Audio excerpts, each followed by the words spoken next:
சப்பாத்தி பூரி செய்ய போகிறீங்கன்னா இன்றைக்கே இந்த கிரேவியை ட்ரை பண்ணிவிடுங்க. செம்ம டேஸ்ட்டாக இருந்தது. இந்த கிரேவி எப்படி பண்ணுறதுங்கிறத பார்க்கலாம். நான் 2 டேபிள் ஸ்பூன் பட்டர் சேர்த்துக்கிறேன். பட்டர் இல்லைன்னா நீங்கள் எண்ணெய் சேர்த்தும் பண்ணலாம். அது கூட க்யூப்ஸாக கட் பண்ண வெங்காயமும் கேப்சிகமும் சேர்த்துக்கிறேன். இது ரெண்டையும் நல்லா வதக்கி விட்டுக்கோங்க. அது கூட கட் பண்ண மஷ்ரூமையும் சேர்த்து நல்லா வதக்கிக்கலாம். இதுக்கு தேவையான அளவுக்கு உப்பும் கொஞ்சமாக மிளகுத்தூள் சேர்த்துக்கோங்க. சேர்த்து நல்லா பரட்டி விட்டு கொஞ்சம் நேரத்துக்கு சிம்மில் அப்படியே வச்சுடுங்க. மஷ்ரூம் சேர்த்த பிறகு கொஞ்சம் தண்ணி விடும்.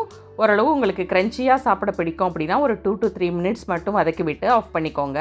நான் ஓரளவு தண்ணியெல்லாம் வத்துற வரையும் வச்சுருந்து தான் ஆஃப் பண்ணினேன். 1/2 கப் தயிரை நல்லா பீட் பண்ணி எடுத்து வச்சுருக்கேன். அது கூட 1 டீஸ்பூன் மஞ்சள் தூள், 1 டேபிள் ஸ்பூன் தனிமிளகாய் தூள், 1 teaspoon garam masala, 1 table spoon மல்லித்தூள், 1 டீஸ்பூன் ஜீரகத்தூள் சேர்த்து நல்லா பீட் பண்ணி வச்சுக்கோங்க. தாளிப்புக்கு கொஞ்சம் எண்ணெய் சேர்த்து 4 கிராம்பு, 2 துண்டு பட்டை, கொஞ்சமாக கல்பாசி சேர்த்து தாளிச்சுக்கலாம். அது கூட 2 பச்சை மிளகாவை சின்ன சின்னதாக கட் பண்ணி சேர்த்துக்கிறேன். 3 வெங்காயத்தை கட் பண்ணி வச்சுருக்கேன். அதை சேர்த்து நல்லா வதக்கிக்கலாம்.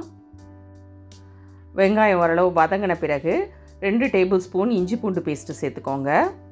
என்னோடய வீடியோவை இன்றைக்கி தான் பார்க்குறீங்கன்னா என்ன மாதிரி அப்கமிங் யூடியூபர்ஸ்க்கு உங்களோட சப்போர்ட் கண்டிப்பாக தேவை. வீடியோவை சப்ஸ்கிரைப் பண்ணிவிட்டு உங்கள் ஃபேமிலி அண்ட் ஃப்ரெண்ட்ஸுக்கும் இந்த வீடியோவை ஷேர் பண்ணுங்கள். 3 மீடியம் சைஸ் தக்காளியை நல்லா பேஸ்ட் பண்ணி வச்சுருக்கேன். அதை இஞ்சி பூண்டு பேஸ்ட்டு பச்சை வாசனை போனதுக்கு பிறகு சேர்த்து நல்லா வதக்கி விடுங்க. தக்காளி ஓரளவு வதங்கின பிறகு 1 டீஸ்பூன் தனிமிளகாய் தூள், 1 டேபிள் ஸ்பூன் மல்லித்தூள் சேர்த்து கிரேவிக்கு தேவையான அளவுக்கு உப்பும் சேர்த்து நல்லா கலந்து விடுங்க. எல்லாம் கலந்து விட்ட பிறகு நம்ம பீட் பண்ணி வச்ச தயிரை இது கூட சேர்த்து நல்லா மிக்ஸ் பண்ணி விட்டுக்கலாம்.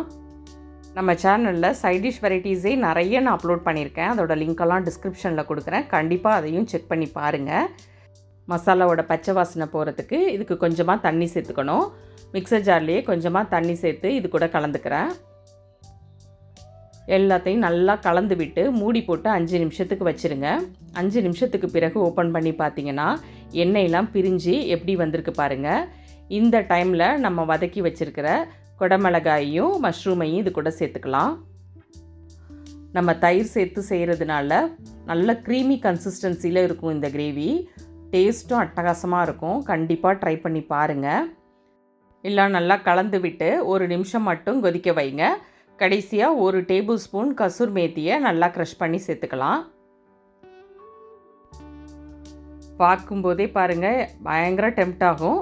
அந்த அளவுக்கு இந்த கிரேவி டேஸ்ட்டும் செம்ம அல்டிமேட்டாக இருந்தது.